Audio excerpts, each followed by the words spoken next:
What's up, guys? This is Nick. We're back with another episode of Virtual Tailgate. Today, we're stretching our legs out a little bit and we're getting some help from a couple of guys out of Houston, Texas.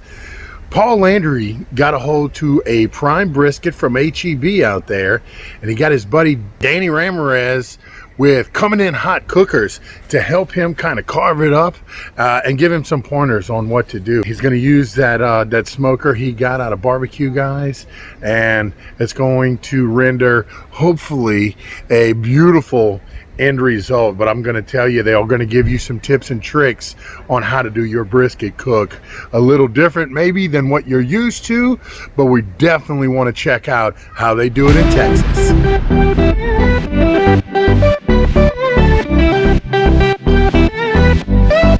Ramirez, Comin In Hot Cookers.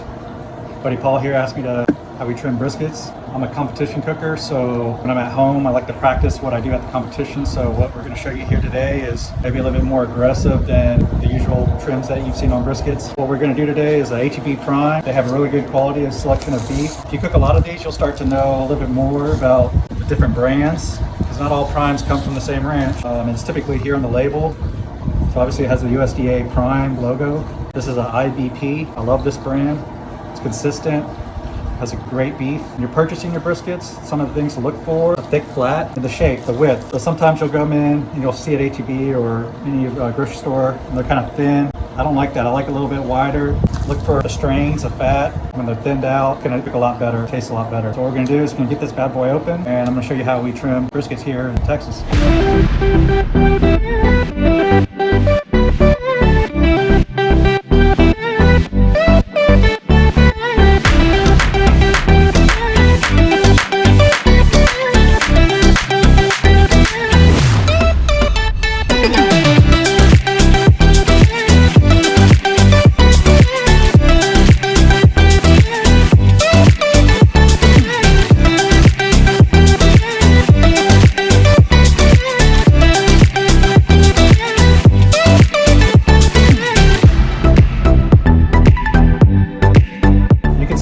As much time as you want trimming a brisket. I try to get as much of the silver skin off as I can. This helps the rub penetrate the meat better. It's all about angles for me. You can see everything I trim kind of has like a smooth angle around. I'll typically put the point towards the firebox, and what I want is that smoke rolling over.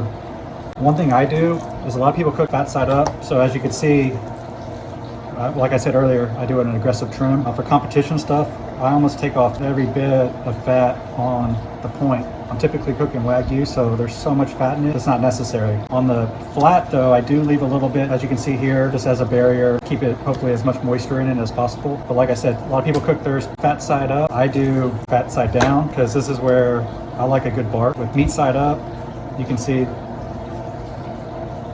the rub's just gonna sit here, it's gonna harden up, get crispier, and give me a nice flavor. So thanks for watching, and hope you enjoy this video.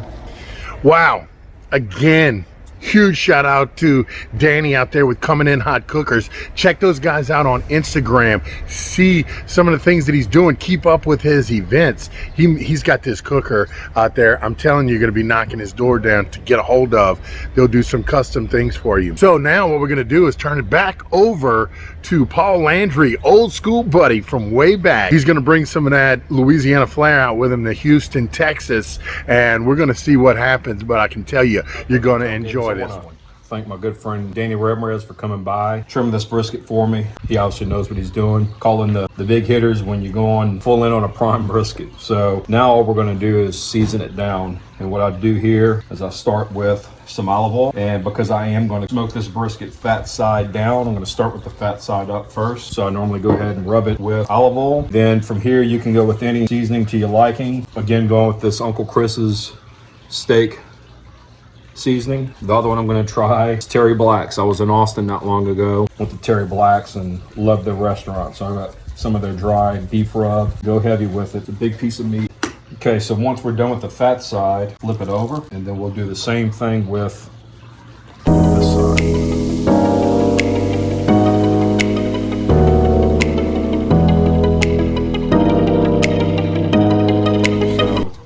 nice rub. And now she's ready to absorb up a lot of smoke from our Camp Chef Woodwin. See you soon. Okay, it is 7 a.m. Our brisket has been on since 9 p.m. overnight. Take a look. It's looking pretty good. So the first thing I do in the morning is I check the temperature.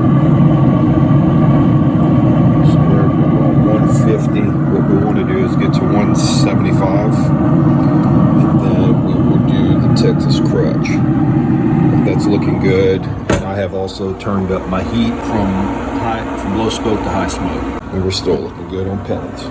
So that is good. Be back with you here shortly. Our brisket is now to 165 degrees internal temperature. And what I've done now is I've got an extra large aluminum pan here, and I put a canned Coke, 3 beef bouillon cubes, and a half a bottle of water in the pan. Put it in the oven at 250 for 30 minutes or so to kind of melt in the beef bouillon cubes as best as possible. So now what we're going to do is take the brisket and transfer it to the pan, fat side down.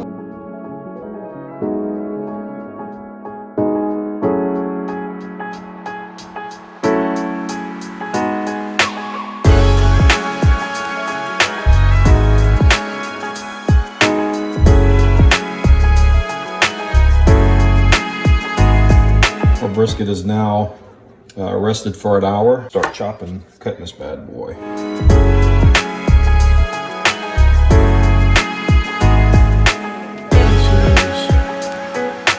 This is perfect. Nice smooth grain.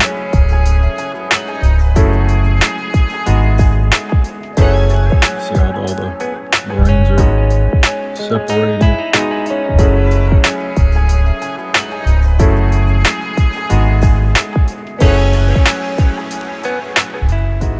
Hope you enjoy the videos. Good luck on your next brisket. Wow. Am I kidding, right? That is a beautiful end result. And if you guys can't get a hold to any of Jason Gonzalez's brisket out there with Gonzo's Smokehouse, doesn't this look like a great way to do it otherwise? Maybe it's something different than you've seen before, but I guarantee you that end result looks great. Goes to show you that the quality meat and the quality of the tools you're using makes a big difference. So if you can, crank it up every now and then. Get that prime brisket. Look, Danny was talking about the Wagyu. Imagine how good that will be if you've had the prime brisket. So, in the opportunity, if everything allows, splurge a little bit and stretch your boundaries, and you'll see a difference maybe. If you do, now you know how to handle it. Remember, guys, every day is game day. How do you virtual tailgate?